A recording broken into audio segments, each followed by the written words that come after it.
Oi, pessoal! Hoje a gente mergulha no capítulo 4 da Epístola aos Hebreus. Isso aí. Um capítulo denso, né? Bastante. O foco principal é aquela promessa antiga, sabe? De entrar no descanso de Deus. Uma promessa que ainda vale. Sim, ainda vale. Só que o autor já começa com um alerta, logo no verso 1. Tipo, a promessa tá aí, mas cuidado para não falhar, para não ficar de fora. Tem um risco. Ok, vamos entender isso melhor. Bom, o verso 2 já dá uma pista importante. Ele diz que as boas novas, o evangelho, já tinham sido pregadas antes. Para a geração lá do deserto, né? Exatamente. Só que, para eles, a mensagem não adiantou muito. Não foi útil. E por quê? O que faltou? Faltou fé. O texto diz que a palavra ouvida não foi acompanhada pela fé. Sem essa conexão, não funcionou para eles. Mas a desobediência foi a barreira. Isso. Não entraram no descanso prometido por causa disso. E o verso 6 reforça, né? Como eles falharam, a oportunidade continua. Continua para outros entrarem. Porque os primeiros, por não obedecerem, ficaram de fora. Justamente. Aí entra a parte fascinante que é como ele desenvolve essa ideia de descanso. Sim, ele menciona a criação. E isso, o descanso de Deus no sétimo dia, lá no Gênesis. Mas olha que interessante, ele coloca isso lado a lado com o juramento de Deus na ira. Aqueles jamais entrarão no meu descanso. Exato. O que isso sugere? Que, embora a criação estivesse concluída, esse descanso prometido, ligado à fé, à obediência, era algo ainda pendente, sabe? Ah, então não era só o descanso do sétimo dia da criação. Era algo a mais. Algo mais, a promessa não se esgotou ali. Ela continuava. E aí, séculos depois, entra Davi na história. Sim, Deus falando por meio de Davi, muito tempo depois. E reintroduz um senso de urgência com a palavra hoje. Hoje, se ouvirem a sua voz, não endureçam o coração. É o verso 7, citando o Salmo. E isso mesmo. Uma nova janela de oportunidade se abre nesse hoje. E para deixar claro que esse descanso final ainda não tinha chegado, o autor lembra que nem Josué deu esse descanso definitivo, né? Mesmo levando o povo para a Terra Prometida. Perfeito. Nem Josué conseguiu dar esse descanso específico que Deus tinha em mente. O que nos leva, então, para os versos 9 e 10. Que falam que ainda restam um descanso sabático. Exato. Um descanso sabático para o povo de Deus. E o que significa entrar nesse descanso? Significa cessar as próprias obras, como Deus fez com as dele. Isso. Mas não é ficar parado, tipo, não fazer nada. É um descanso que vem da confiança, da submissão a Deus. É o oposto de tentar alcançar as coisas pela própria força, sabe? Mas aí tem uma coisa que parece um pouco contraditória, talvez. No verso 11, ele diz pra gente se esforçar para entrar nesse descanso. Ah, sim. Como assim esforçar para descansar? É uma tensão interessante, né? Mas o esforço aqui não é o das obras para merecer, como foi a falha lá no deserto. Não é o esforço de fazer por onde. Não. É o esforço da fé diligente. É tipo ficar atento para não cair na incredulidade, para obedecer à voz de Deus que a gente ouve hoje.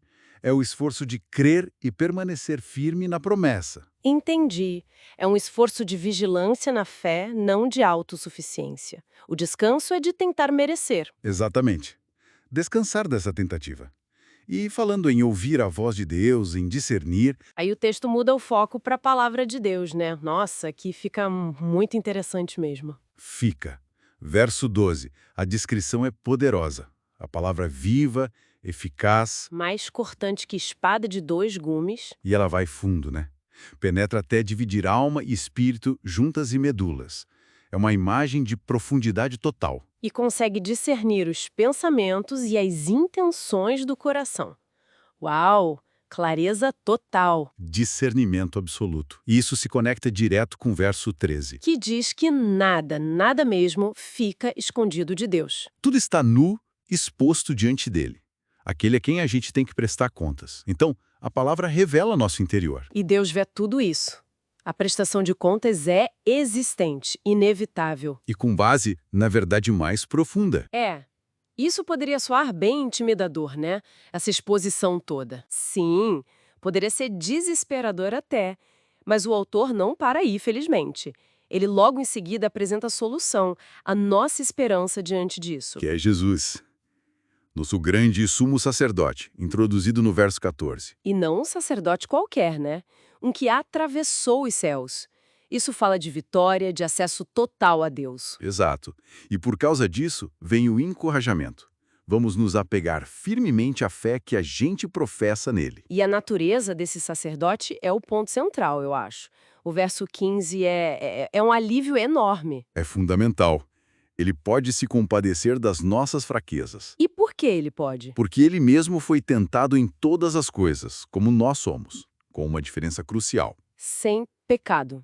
Ele entende a nossa luta por experiência própria. Isso. Ele conhece a pressão da tentação por dentro. Isso não diminui a santidade dele, mas, pelo contrário, fundamenta a nossa confiança. Ele é poderoso e, ao mesmo tempo, empático, acessível. Então, juntando tudo isso, o que significa na prática? O verso 16 dá a resposta, o convite final do capítulo. Para a gente se aproximar do trono da graça e como? Com confiança, sem medo, sem hesitar. Com ousadia mesmo. Para quê? Para receber misericórdia e achar graça. Graça para ajudar na hora da necessidade. Acesso direto, seguro, garantido por Jesus. Fantástico. Então, recapitulando rapidinho nossa exploração de Hebreus 4. A gente viu a promessa do descanso de Deus, que continua, né? Sim, continua valendo. Vimos que fé e obediência são essenciais para entrar nesse descanso. Falamos do poder da palavra que sonda tudo em nós. Penetra fundo mesmo. E, finalmente, a figura central de Jesus, nosso sumo sacerdote, que entende nossas fraquezas e nos dá acesso confiante à graça de Deus. Exato. E pensando nisso tudo, fica uma reflexão, talvez, para o nosso dia a dia, tirada do próprio texto, né? Qual seria? Bom, o que significa hoje, na prática, aplicar o verso 10? Aquele descansar das suas obras, assim como Deus descansou das suas. Onde será que a gente ainda está tentando fazer tudo na nossa força, sabe? Em vez de confiar na obra de Deus e na direção dele. Boa pergunta. Onde ainda opera o esforço próprio no lugar da confiança? Ou então, pensando no verso 12, sobre a palavra julgando pensamentos e intenções do coração. Como isso desafia a gente a buscar uma integridade mais profunda que vai além do que os outros veem. Uma autoavaliação mais honesta, talvez. Exatamente. Fica aí a provocação para a gente pensar mais a fundo.